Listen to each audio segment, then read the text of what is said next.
Hello guys, कैसे हो आप सब। मेरा नाम Nidhi and welcome back to this channel. आज हम क्लास 12 का बहुत ही इम्पोर्टेंट चैप्टर करने वाले हैं, aggregate demand and it's related concepts. ये चैप्टर आपको पता है बहुत इम्पोर्टेंट है बोर्ड्स के पॉइंट ऑफ व्यू से, एंड ये मैं चैप्टर बेसिक से समझाने वाली हूँ। आप इस वीडियो को ध्यान से सुनना, इसके जो भी नोट्स होंगे डिस्क्रिप्शन में मैंने डाले हैं, एंड इसको बुक के साथ पढ़ना है। बुक को भी पढ़ना है एंड इन नोट से समझ आ जाएगा। ठीक है, तो हम शुरू करते हैं। स्टार्ट करने से पहले जरूर चैनल को सब्सक्राइब कर देना।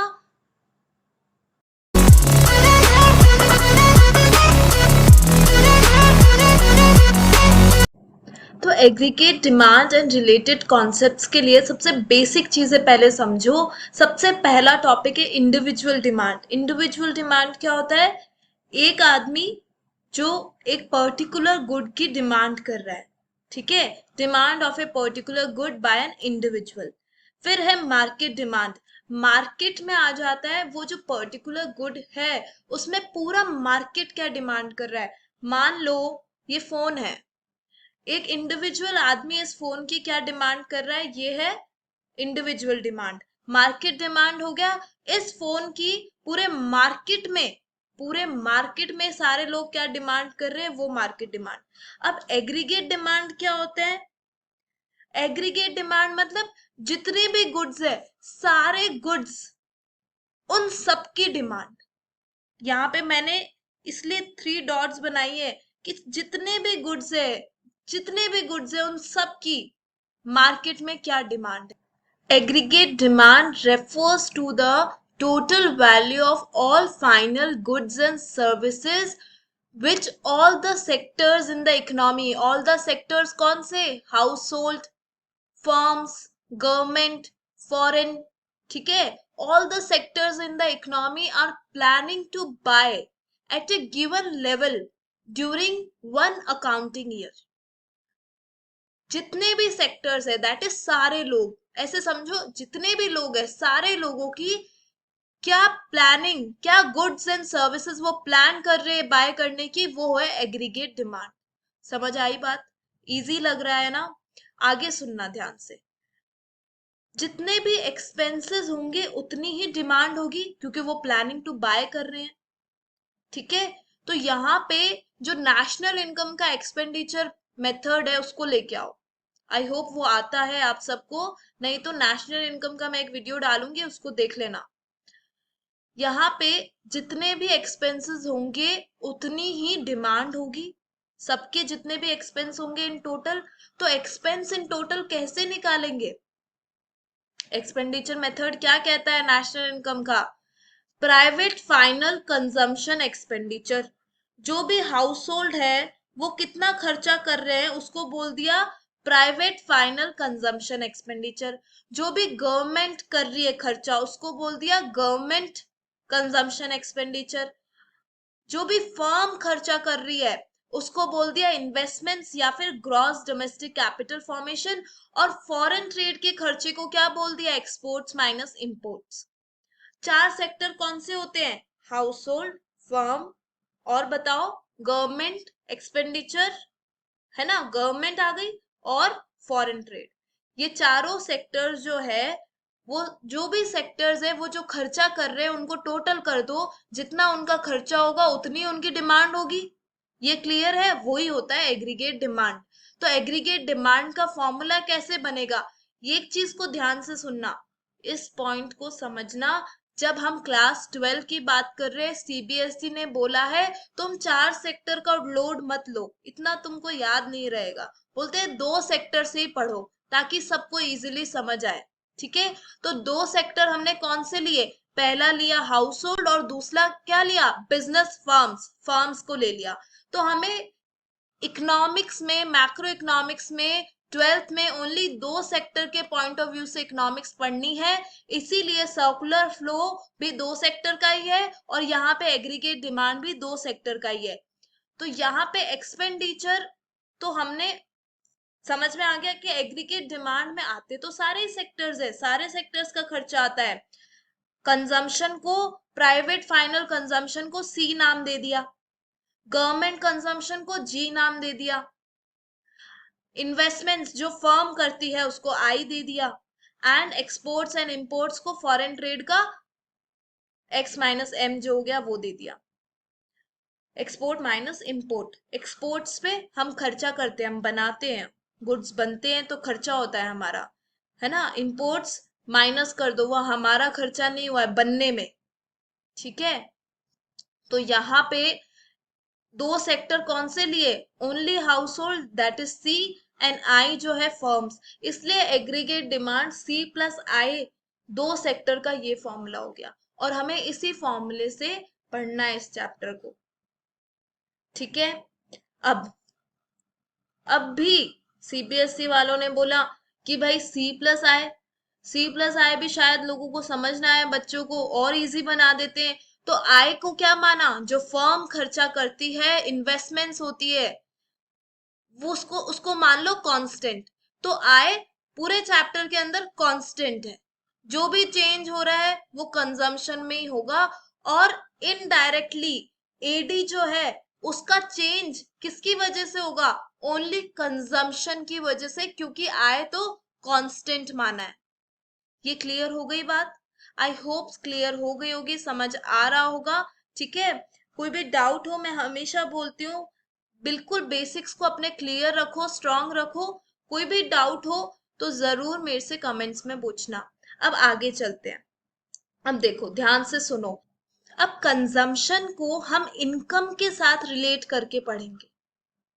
आय हमने कांस्टेंट माना है, तो कंजम्पशन का क्या रिलेशन है इनकम से, आय कांस्टेंट है इसलिए 2020 ले लिया।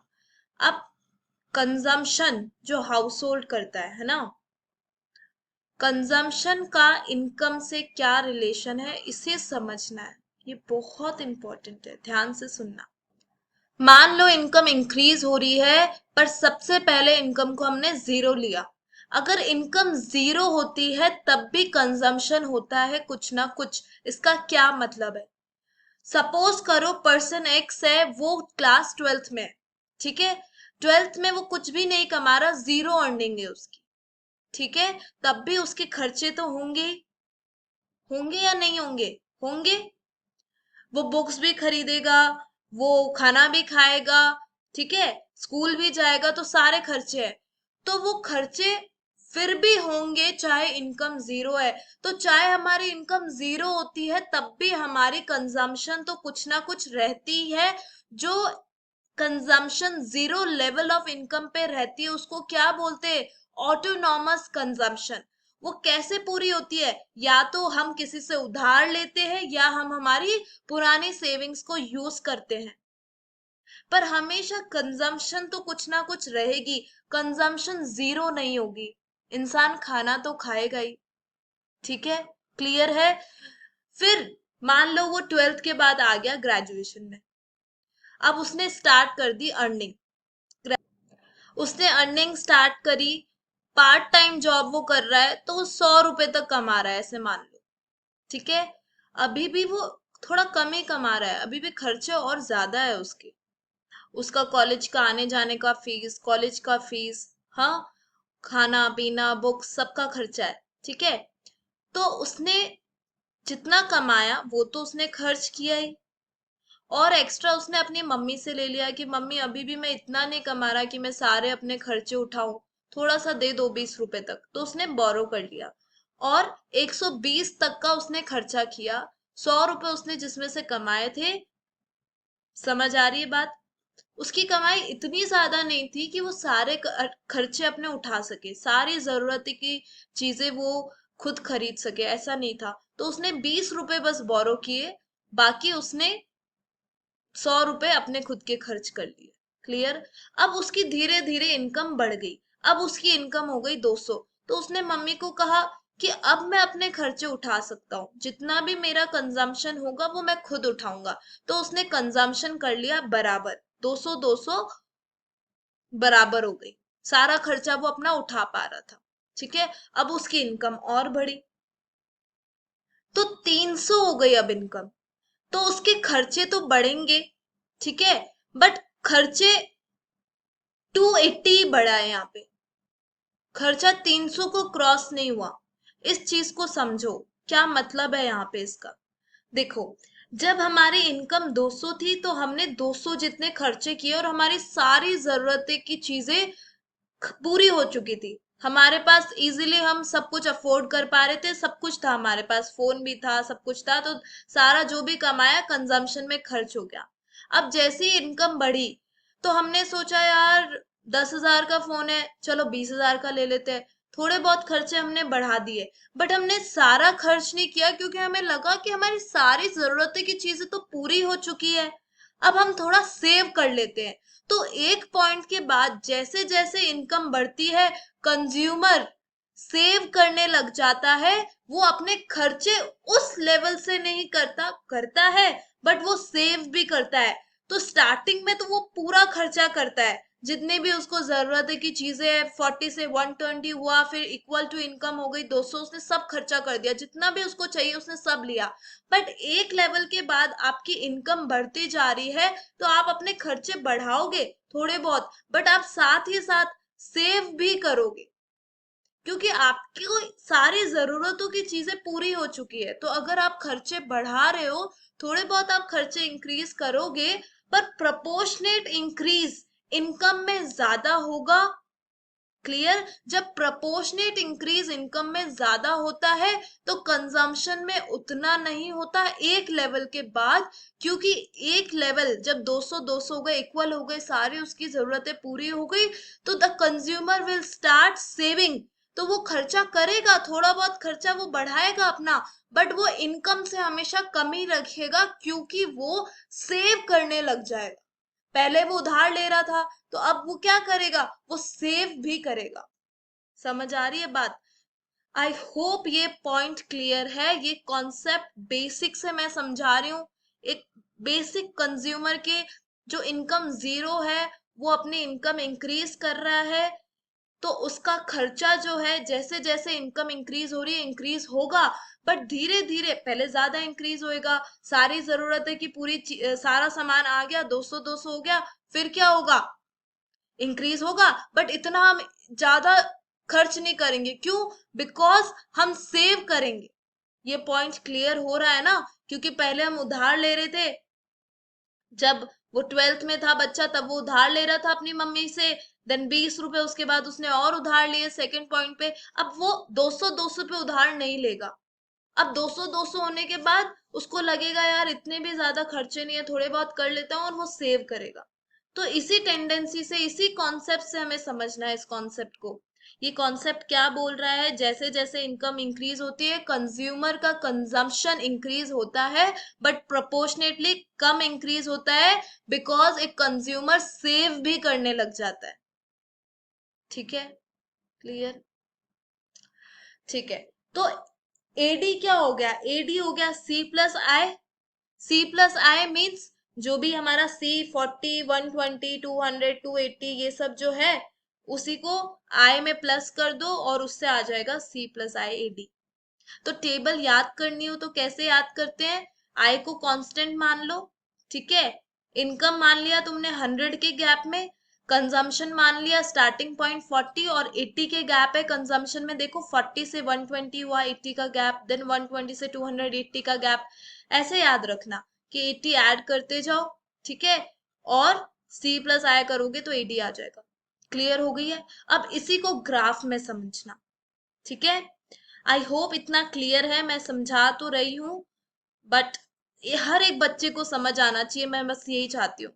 एक जो बच्चा ध्यान से सुन रहा है उसे समझ आ रहा है, बट आई वांट कि जिसने 11th भी अच्छे से नहीं पढ़ी है, कॉन्सेप्ट क्लियर ना हो, उसे भी समझ आ रहा हो। ठीक है, कोई भी डाउट हो तो पूछ लेना। आगे चलते हैं इसके ग्राफ पे, ग्राफ को समझो। एक साइड है हमारी इनकम और एक साइड है हमारा एक्सपेंडिचर या फिर एग्रीगेट डिमांड जिसे बोल सकते हैं, क्योंकि जितना एक्सपेंस होगा उतनी डिमांड होगी, इतना क्लियर है ना? ठीक है, तो जो आई है वो क्या है, ग्राफ को समझो। आई हमारा कांस्टेंट है, इसलिए parallel to X axis, income इस साइड रहेगी एक्स एक्सिस पे, है ना? एडी इधर है, एक्सपेंडिचर इधर है। तो जो 20 है, जो हमारा 20 है इन्वेस्टमेंट, वो कांस्टेंट है, इसलिए आई कांस्टेंट है। जो मिनिमम कंजम्पशन होता है autonomous consumption, that is C bar, जो 40 है, जो जीरो लेवल पे भी 40 है ना, उसको हमने सी बार मार्क कर दिया और उसको यहाँ पॉइंट, ये पॉइंट आ गया उसका। क्लियर हो गई? तो starting of consumption curve zero से नहीं होती है, रॉन्ग हो जाएगा वो। Starting of consumption curve autonomous से होती है, सी बार से होती है।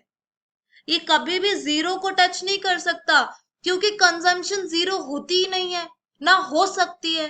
क्लियर है ना? कुछ ना कुछ खाने के लिए तो चाहिए ही, इसलिए the starting point of C curve is from C bar. और जैसे जैसे वो इनकम बढ़ रही है, हमारे खर्चे बढ़ते जाएंगे, तो कंजम्पशन ऐसे धीरे धीरे धीरे धीरे धीरे बढ़ेगा। क्लियर? इजी है। C plus I is AD, तो एडी में हम ऊपर इंक्रीज कर देंगे, 20 और ऐड कर दिए सी बार में, तो एडी आ गया, दैट इज 60 से स्टार्ट हो रहा है और वो चलता जाएगा ऐसे। ध्यान से सुनो, यहाँ पे जो भी कंजम्पशन है, आय तो कांस्टेंट है, क्लियर है ना? आय कांस्टेंट है, तो जो भी एडी है, एडी क्या है हमारा? सी प्लस आई। तो जितना भी एडी में चेंज आ रहा है, जितना भी एडी में चेंज आ रहा है, वो सी की कंजम्पशन की वजह से आ रहा है ना, क्योंकि आय तो कांस्टेंट है, आय की वजह से तो कोई चेंज ही नहीं आया है। 20 एडी में वो 20 ही चलता जा रहा है। जितना भी एडी है उसमें जो चेंज आ रहा है, जो इंक्रीज आ रहा है, वो किसकी वजह से आ रहा है? सी की वजह से। तो जो एडी हो गया, इस फॉर्मूले से समझो, जो एडी हो गया वो होता है सी प्लस आई, है ना? तो सी, एडी और सी का जो डिफरेंस होगा वो आई होगा। तो ये जो गैप है, ये क्या है? आई हो गया ना, ये कांस्टेंट है ना, ये पैरेलल है इसी वजह से, क्योंकि इनका जो गैप है वो आई होता है। ये जो मैं रेड मार्क कर रही हूँ, ये दोनों सेम चीज है, आई को ही रिप्रेजेंट कर रहा है। क्लियर है कि आई क्या है? एडी और सी का डिफरेंस। तो ग्राफ में समझ आ रहा है, ये जो डिफरेंस है एडी और सी का, वो क्या है? इक्वल टू आई है। वो रिप्रेजेंट कर रहा है कि दोनों लाइंस पैरेलल है, बिकॉज जो आई है वो कांस्टेंट है। ये क्लियर है बात? और जो भी एडी में इंक्रीज आ रहा है, जो चेंज आ रहा है, वो सी की वजह से आ रहा है। क्लियर है बात? बस यही कुछ इंपॉर्टेंट पॉइंट्स है ग्राफ के, है ना? तो यहाँ पे हमने इनकम को कंजम्पशन और इन्वेस्टमेंट के साथ रिलेट करके पढ़ा और एग्रीगेट डिमांड का बेसिक समझा। मैंने सारे पॉइंट्स समझाए, तो ये पॉइंट्स बुक में लिख रखे हैं। इन्हीं पॉइंट्स को तुम्हें इस वीडियो को सुनना है और बुक से पढ़ना है, तो समझ में आ जाएगा। एक चीज ध्यान रखना, 2-3 बार सुनना इस वीडियो को, तो इजीली समझ आएगा। ग्राफ को भी मैंने समझाया है, ग्राफ के नीचे ही बुक्स में पॉइंट्स लिख रखे जो मैंने समझा दिए, कि starting point of C curve zero नहीं होगा, सी बार से होगा, क्योंकि मिनिमम कंजम्पशन तो होता ही होता है। Proportionate increase in income and consumption का पॉइंट मैंने समझाया, कि इनकम जैसे जैसे बढ़ती है कंजम्पशन भी बढ़ता है, बट उस तेजी से नहीं बढ़ता, क्योंकि एक पॉइंट के बाद हमारी जरूरतें पूरी हो जाती है, तो हम खर्चा बढ़ाते हैं, थोड़ा बहुत तो करते हैं हम, बट हम साथ ही साथ सेविंग भी करते हैं। इसीलिए ये टॉपिक जनरली बच्चों को कम समझ में आता है, इसलिए मैंने पहले इसी का वीडियो बनाया है आप लोगों के लिए। इस टॉपिक को बेसिक से सुनना, तो समझ इजीली आ जाएगा। एंड यहाँ पे एक और चीज ध्यान रखना, बेसिक से सारे कॉन्सेप्ट्स हमें क्लियर रखने हैं। कोई भी डाउट हो तो मेरे से जरूर कमेंट में पूछना। And do subscribe this channel. अब हम नेक्स्ट वीडियो में मिलते हैं। Bye bye.